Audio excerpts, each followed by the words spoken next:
여러분 안녕하십니까. 자동차 마케팅 시선의 이수남입니다. 주말 아침 출발하여 대전에 다녀왔습니다. 서울 톨게이트부터 정체는 오산 평택까지 이어졌고 다시 천안부터 막혔습니다. ADAS 기능을 이용했지만 자율주행 레벨 3 기능이 있다면 이런 상황에서 제일 효용이 크지 않았을까 하고 생각해보는 시간이었습니다. 오늘은 자율주행 레벨 3 기술과 관련하여 개발 동향과 그 성능은 정말 우리가 안심하고 이용할 수 있는 정도인지를 알아보려고 합니다. 자율주행 레벨 2니 3니 하는 말은 들어봤지만 정확히 설명하기가 좀 애매할 수도 있습니다. 레벨 2의 기술은 자동 브레이크, 차선 유지 지원, 스티어링 조작의 자동화 등 복수의 기능을 조합하여 차의 운전 조작을 자동으로 지원해주는 단계라고 할 수 있습니다. 다만 레벨 2에서는 운전의 조작은 기계에 맡겨도 여전히 운전의 주체는 사람이고 안전운전의 책임도 운전자에게 있습니다. 이 때문에 운전자는 항상 손을 핸들에 올려놓아야 하고 눈 전방을 주시해야 하기 때문에 자율주행 레벨 2는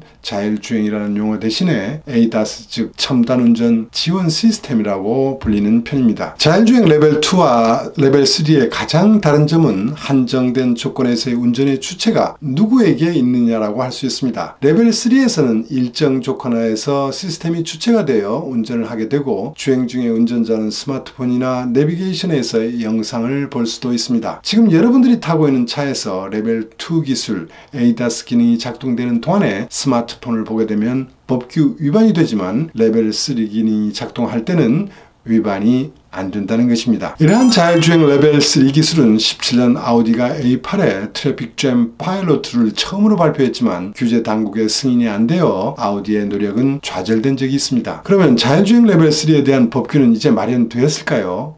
어느 나라가 가장 먼저 도입했다고 생각되십니까? 놀라지 마십시오. 대한민국 국토교통부는 작년 1월 레벨 3 기술을 적용한 차를 20년 7월부터 대한민국에서 출시하고 판매할 수 있다고 세계에서 맨 먼저 발표했습니다. 적용 시점 면에서는 일본이 4월 1일부터여서 한국보다 빨랐습니다. 그러나 이 규제는 유엔 산하 자동차 안전기준 국제조합 포럼에서 논의되고 거의 확정 단계에 있던 내용을 한일 양국의 공무원들이 먼저 발표한 것입니다. 이 유엔 규정은 올해 1월부터 반려되었고 독일이 세 번째로 도입했습니다. 핵심 규제 내용은 정체된 고속도로에서 정해진 차선에서 최대 시속 60km 이하로 주행하는 동안에 운전자는 스티어링 핸들에서 손을 뗄 수 있는 핸즈 오프와 인터넷이나 게임을 할 수도 있는 아이즈 오프가 가능하도록 한 것입니다. 또한 이 규정의 또 다른 중요한 의미는 사고 시에 운전자에서 메이커로 책임을 전가할 수 있다는 점이 있습니다. 자율주행 레벨 3 기술을 맨 처음으로 적용한 메이커는 올해 3월에 레전드에 탑재하여 발표한 혼다입니다. 그리고 독일이 벤츠가 EQS에 탑재하여 올해 8월 독일 시장에 한정하여 판매를 개시한다고 합니다. 이 레벨 3 기능을 위해서는 레벨 2에 비해 어떤 센서들이 강화되고 있을까요? 벤츠 EQS의 경우 레벨 2에서는 주변 감시용 센서로 5개의 밀리파 레이더와 1개의 스테레오 카메라, 4개의 단행 카메라, 12개의 초음파 센서가 탑재되어 있습니다. 레벨 3에서는 전방 감시용 센서에 1개의 라이더와 후방 감시용 단안 카메라와 마이크가 추가되었습니다. 센서 이외에도 고정도 3차원 지도를 탑재하여 자차 위치의 추정과 도로의 지형, 교통 표식 등을 파악하는 데 사용합니다. 만일이 고장에 대비하여 스티어링, 브레이크, 전기계통은 이중으로 시스템이 구성되어 있습니다. 반면 혼다 레벨 3의 센서 구성은 벤츠보다 매우 강한 편이라고 할 수 있습니다. 벤츠 대비 카메라 수는 적지만 라이다는 무려 5개를 운영하고 있습니다. 라이다 코스트가 떨어진다고 해도 혼다 레벨 3는 무지 비쌀 것으로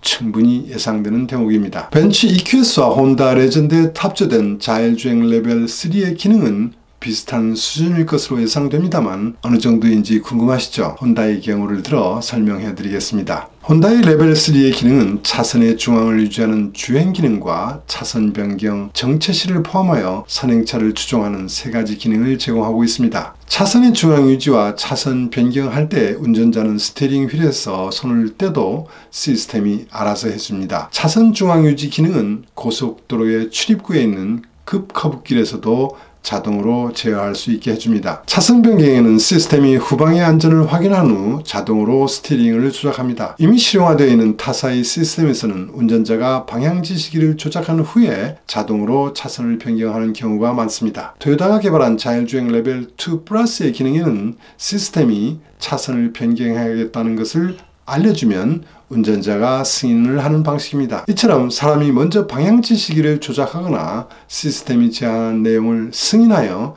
차선을 변경하는 방식이 유엔 산하기구에서 결정된 국제규정입니다. 그러나 혼다는 레벨 3의 기능에 독자적인 차선 변경 시스템을 개발했습니다. 혼다의 시스템은 운전자를 대신하여 시스템이 방향지시기를 작동시킨 후 운전자가 대응하지 않으면 자동으로 차선을 변경시킵니다. 원래의 차선으로 돌아갈 때도 시스템이 동일한 조작을 합니다. 이 두 가지 기능, 즉 차선의 중앙 유지와 차선 변경은 운용상 레벨 2의 운전 지원이라는 위치에 있습니다. 한편 정체시를 포함하여 ACC에서는 레벨 3의 자율운전을 가능케 합니다. 선행차의 속도에 맞춰서 시스템이 자동으로 가감속을 실시합니다. 정지 시간이 일정 범위에 있으면 선행차의 정지 재발진에도 대응하게 됩니다. 이런 상황에서 운전자는 스티어링 휠에서 손을 뗄 수도 있고 또 주행 중 인포테인먼트 기기 조작을 행하는 등 운전자가 전방에서 눈을 뗄 수도 있습니다. 자차 속도 시속 30km 이하에서 작동이 되며 50km 이상이 되면 이 기능은 종료됩니다. 레벨 3 상당의 자율운전에서는 긴급시에 조작의 권한을 시스템에서 운전자에게 넘길 필요가 있습니다. 운전자에게 권한을 넘길 것인지를 판단하기 위하여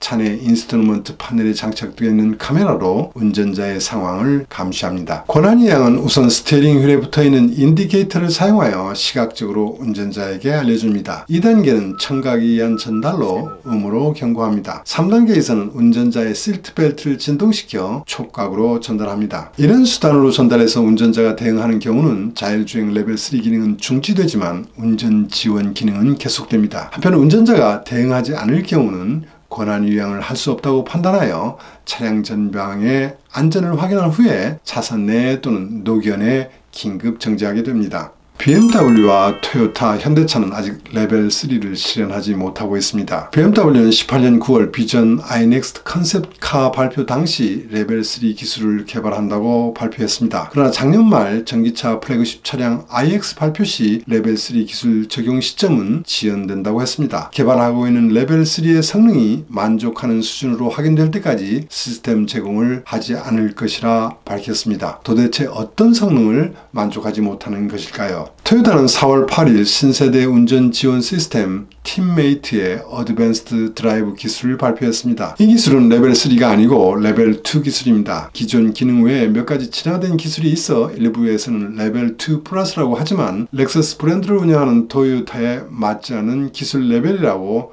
저는 평가하고 싶습니다. 토요타는 작년 7월 이 기술 개요를 발표할 때 차량 전후 좌우에 합계 4대의 라이더가 탑재된다고 했습니다. 그러나 이번에 정식으로 발표한 시스템 구성을 보면 라이더는 프론트에 한 대뿐으로 전방 좌우 및 후방의 라이더는 탑재되지 않았습니다. 단지 9개월 전에 발표할 때 있었던 센서들이 사라진 것입니다. 어디로 갔을까요? 답은 이번에 어드밴스 드라이브가 탑재된 렉서스 LS와 FCV의 미라이의 전륜 뒷부분 팬더부와 리어 범퍼 하부 중앙에 있는 검은색이 커버에 있지 않나 생각됩니다. 여기 보이시는 커버 차량과 어울리나요? 아닙니다. 절대 이렇게 디자인할 수가 없죠. 이 자리에 개발 최종 단계까지 라이더가 있었는데 양산 단계에서 뺀 것으로 보입니다. 토요타는 어떤 자료에도 라이더 수가 줄어든 이유나 경위에 대한 설명은 없습니다. 그런데 렉서스 웹사이트에 단서가 있습니다. 웹사이트에는 프론트 팬더와 리어 범퍼의 검은색 커버 부분에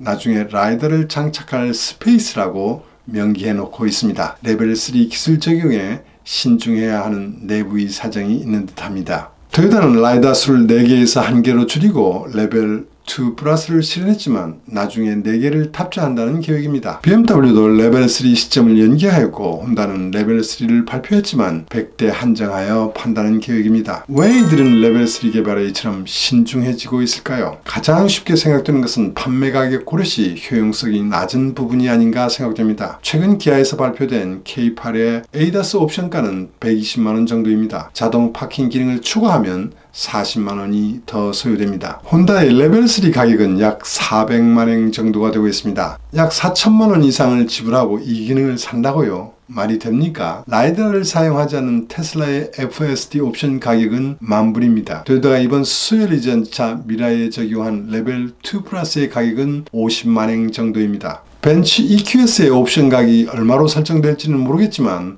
혼다의 레벨 3 가격이 효용성에는 의문이 많은 것이 사실입니다. 기술 어필과 브랜드 가치 향상을 위한 기술 개발에 더 중점을 두면서 레벨 4 개발을 위한 투자라고 혼다는 생각하고 있는 것 같습니다. 두 번째 이슈는 시스템에서 다시 운전자에게 권한 이양을 할 때의 책임 문제를 정확히 할 수 없는 현실의 한계가 있지 않나 생각됩니다. 운전자가 운전에서 해방되어 릴렉스한 상태에서는 확실하게 각성 레벨이 떨어집니다. 인간이 내는 주의력, 집중력이 일단 완전하게 이완되면 재빨리 완전하게 재가동할 수가 없게 되어 있습니다. 이러한 상태에서 돌연 운전하라고 시스템에서 경고를 받아도 각성 레벨이 올라갈 때까지는 시간이 필요하고 눈 깜짝할 사이에 올바른 판단을 할 수 없다는 것은 심리학적으로도 분명합니다. 이 사이에 사고가 일어난다고 하는 본질적인 문제는 이전부터 지적되어 왔습니다. 이런 종류의 문제를 방치한 채 과도한 개발 경쟁이 자동차 업계에 있어 왔습니다. 그리고 사고가 일어나면 운전자가 핸들에서 손을 대고 있지 않았다는 것이 사고의 주 요인이 되어버립니다. 운전자가 늘 긴장감을 갖고 핸들을 손에 대고 있어야 한다면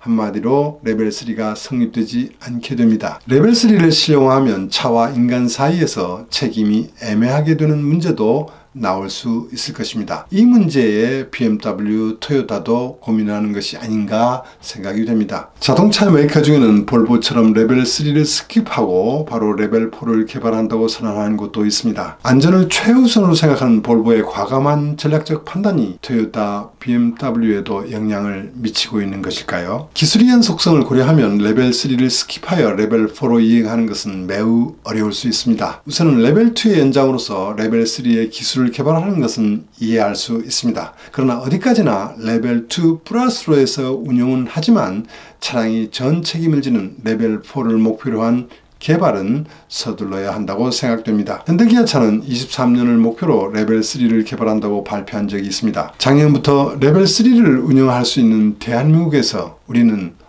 언제 경제적이고 완전한 레벨 3 기능을 즐길 수 있을까요?